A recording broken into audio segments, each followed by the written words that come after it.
Mark సువార్త 12వ అధ్యాయం 1వ వచనం నుండి, ఆయన ఉపమాన రీతిగా వారికి బోధనారంభించెను.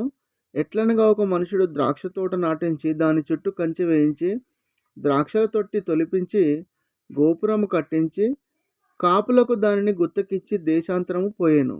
పంటకాలమందు ఆ కాపుల నుండి ద్రాక్ష తోటల పండ్లలో తన భాగము తీసుకొని వచ్చుటకు కాపుల యొద్దకు అతడు ఒక దాసుని పంపగా వారు వాని పట్టుకొని కొట్టి వట్టి చేతులతో పంపివేసిరి.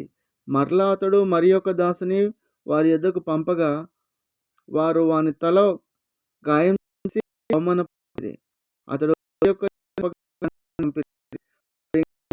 పంపగా వారు కొట్టిరి, కొందరిని చంపిరి. ఇంకనూ అతనికి ప్రియకుమారుడు ఒకడుండెను గనుక వారు తన కుమారుని సన్మానించదని అనుకొని తుదకు వారి యొద్దకు అతడు ఇతడు వారసుడు, ఇతని చంపు. అప్పుడు స్వాస్థ్యము మనదగునని తమలో తాము చెప్పుకొని అతన్ని పట్టుకొని చంపి ద్రాక్ష తోట వెలుపల పారేసిరి. కావున ఆ ద్రాక్ష తోట యజమానుడేమి చేయును? అతడు వచ్చి ఆ కాపులను సంహరించి ఇతరులకు ఆ ద్రాక్ష తోట ఇచ్చును గదా. మరియు ఇల్లు కట్టువారు నిరాకరించిన రాయి మూలకు తలరాయి ఆయెను. ఇది మన కళ్ళకు ఆశ్చర్యము, మన లేఖనము మీరు చదవలేదా అని అడగగా తమను గూర్చి ఆ ఉపమానము చెప్పెనని వారు గ్రహించి ఆయనను పట్టుకొనుటకు సమయము చూచుచుండిరి గాని జనసమూహమునకు భయపడి ఆయనను విడిచిపోయిరి.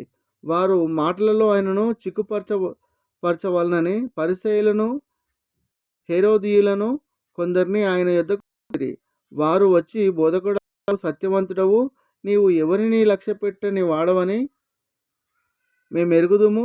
నీవు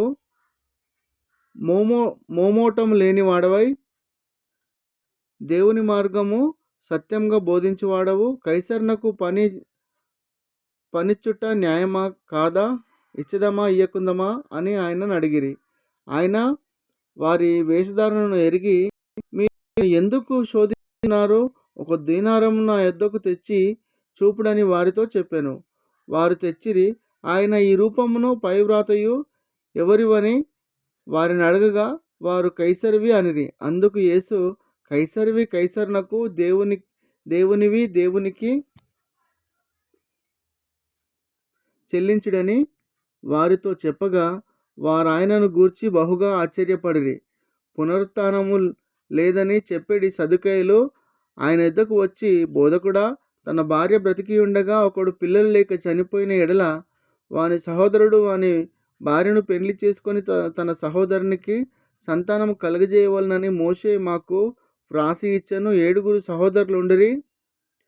మొదటివాడు ఒక స్త్రీని పెళ్లి చేసుకొని సంతానం లేక చనిపోయెను గనుక రెండవ వాడు పెళ్లి చేసుకొనెను, వాడును సంతానం లేక చనిపోయెను. అటువలనే మూడవ వాడును చనిపోయెను.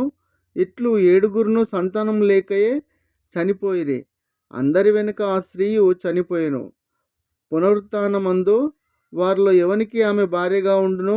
ఆమె 7 భార్య అయ్యను గదా అని అడిగిరి. అందుకు యేసు, మీరు లేఖనములను గాని దేవుని శక్తిని గాని ఎరుగక పోవుట వలననే పొరబడుచున్నారు. వారు మృతులలో నుండి లేచినప్పుడు పెళ్లి చేసుకొనరు, పెళ్లికియబడరు గాని పరలోకమందున్న దూతల వలె నుందురు.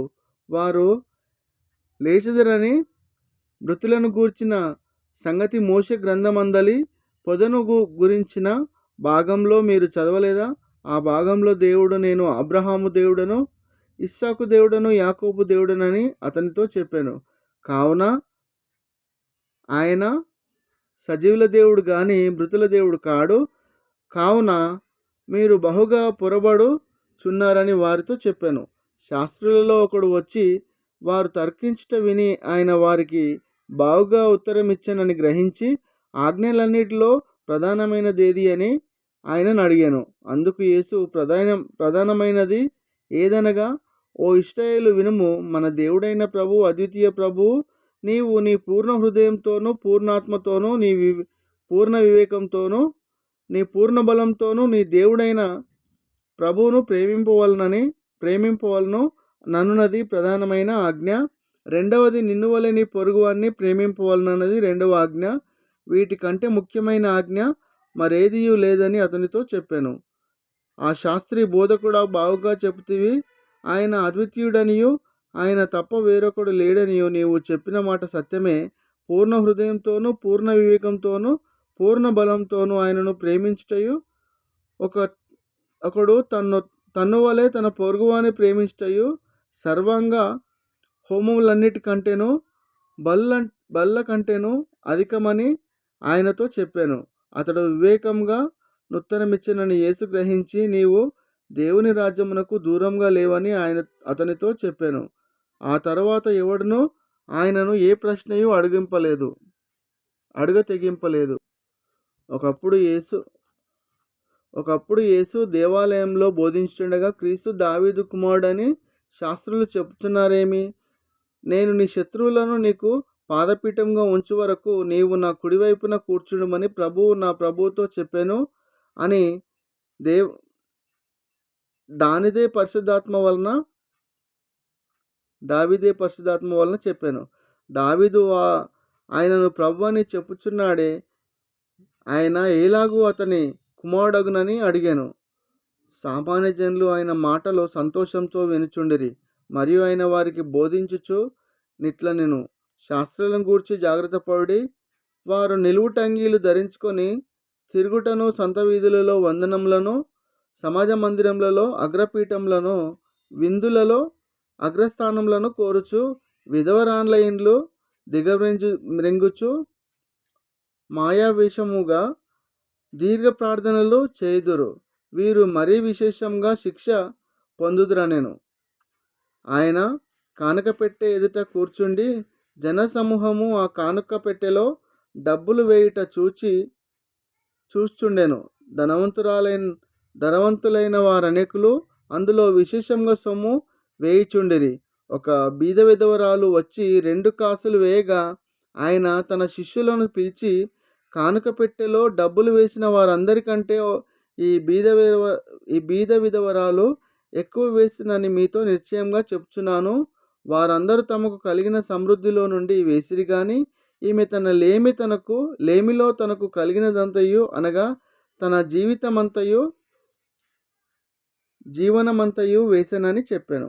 దేవుడిచ్చిన వాక్యం దీవించి ఆశీర్వదించబడును గాక. ఆమేన్.